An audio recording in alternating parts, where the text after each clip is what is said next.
Hello viewers, welcome back to another video.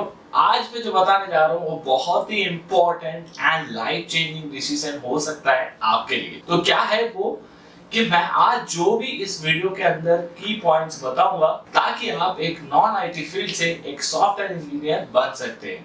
तो चलो video को स्टार्ट करते हैं और जानते हैं वो की पॉइंट्स क्या है। तो कुछ की पॉइंट में से नंबर 1 जो की पॉइंट है, choosing the right IT career path for you. तो अगर आप एक सॉफ्टवेयर इंडस्ट्री में आना चाहते हो तो आपको ये समझना बहुत इंपॉर्टेंट है कि आप कौन सी पाथ में एंटर करना चाहते हो। तो लाइक आप सॉफ्टवेयर डेवलपर बनना चाहते हो या सॉफ्टवेयर टेस्टर बनना चाहते हो, तो वो आपके ऊपर डिपेंडेंट है। आपकी जो इंटरेस्ट है उसके ऊपर आप जा सकते हो। जैसे कि आप जानते हो आईटी फील्ड में बहुत सारे रोल्स एंड रिस्पॉन्सिबिलिटी होते हैं, तो इस हिसाब से आपको राइट स्किल चूज करना वो आपके ऊपर है। तो आप वो बेसिक जो अंडरस्टैंडिंग है स्किल के ऊपर वो भी होना या सीखना जरूरी है। तो आपको भी बेसिक स्किल सीखना चाहिए। मैं मान लेता हूं कि आप एक सॉफ्टवेयर डेवलपर बनना चाहते हो या फिर आप वेब डेवलपर बनना चाहते हो। तो वेब डेवलपमेंट में तीनों फेज होते हैं। एक होते हैं बैकएंड, दूसरे होते हैं फ्रंट एंड एंड कंबाइंड अगर मिला दे तो आपको फुल स्टैक बोला जाता है। तो फुल स्टैक के अंदर बैकएंड एंड फ्रंट एंड एक ही लोग काम करते हैं टुगेदर, तो उसको हम फुल स्टैक बोलते हैं। तो अगर मान लीजिए आप एक बैकएंड डेवलपर बनना चाहते हो, तो बैकएंड डेवलपर की जो काम है वो काम है कि बैकएंड में जितने भी प्रोसेस होते हैं, एपीआई की जो भी इंप्लीमेंटेशन होते हैं वो बैकएंड डेवलपर्स करते हैं। तो एपीआई यहाँ पे हो गया कि आपकी जो भी फंक्शनलिटीज है वो बैकएंड पे लिखा जाता है। तो अगर आप एक बैकएंड डेवलपर है तो आपको कुछ स्किल जरूरी है। लाइक अगर आप कोई भी एक प्रोग्रामिंग लैंग्वेज उठा लीजिए, जावा या पाइथन, और उसके एक फ्रेमवर्क उठा लीजिए, उसके साथ एक आप डेटाबेस उठा लीजिए और उसको प्रैक्टिस कीजिए 6 मंथ तक। तो अगर 6 महीना आप अच्छी तरीके से डेडिकेटेडली अगर आप सीखते हो तो आप ये जो सेकंड लेवल की जो फेज है वो आप क्रॉस कर लोगे।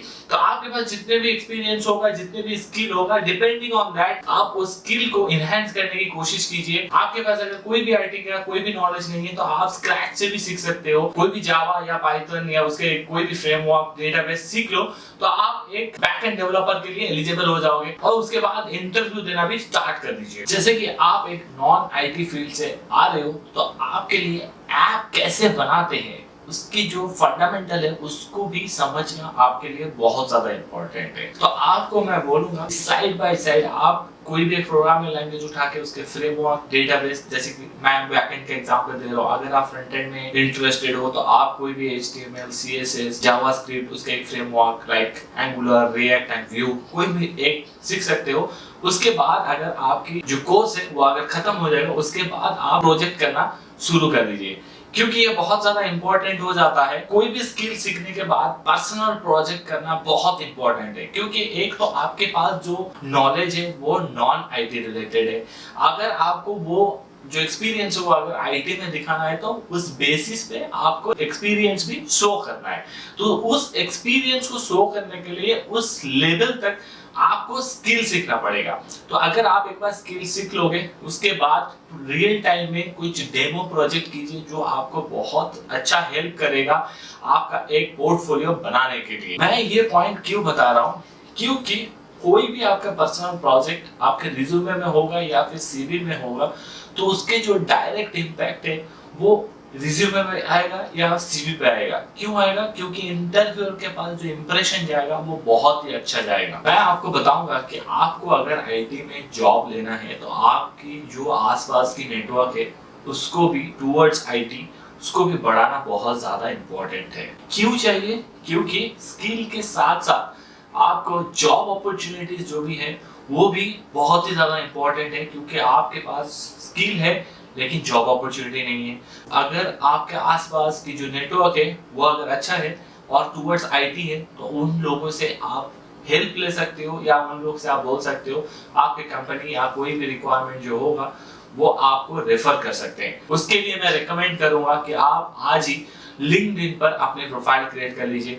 उसके बाद अपने हिसाब से जो भी स्किल आप सीख रहे हो, आप बैकएंड डेवलपर बनना चाहते हो या फ्रंट एंड डेवलपर बनना चाहते हो या फुल स्टैक या फिर सॉफ्टवेयर टेस्टिंग, पहले उसका एनालिसिस कीजिए। जो भी जितने सारे एक्सपीरियंस हैं, जितने भी स्किल हैं, उसके हिसाब से एक पोर्टफोलियो यानी आप एक प्रोफाइल क्रिएट कर दीजिए लिंक्डइन पर।